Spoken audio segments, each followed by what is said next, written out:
So I don't know if everybody has heard about it or not, but surely the band heads have heard about it. But the fifthquarter.com, very popular message board, digital meeting place for band heads, is or has shut down as of last week. And I'm not a band head.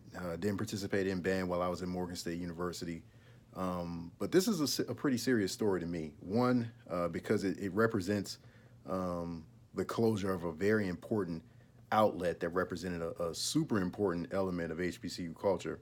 And anytime you lose a vehicle that really helps in providing narrative and perspective on our story, it's a big blow.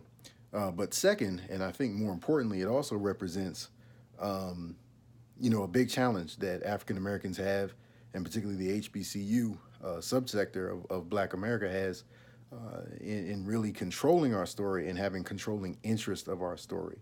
Most of us out there who own and operate media outlets covering HBCUs know how difficult it is to keep content and to keep audience engaged with our content. Not because people don't care, not because there's a lack of storytelling, particularly from the institutions, but there's just so much competition for attention and for feedback and for community building on Facebook, Twitter, Instagram, any website that you can provide, any message board that you can put up. You're always in competition with those larger entities. And I think it's a big danger that if we have to secede so much of our audience to people who are outside of our communities, outside of our perspective, and outside of the value of the things we hold dear, we're really losing opportunities to one, build these companies into multi-million-dollar operations that can provide jobs and put even more meat and more power behind our narratives.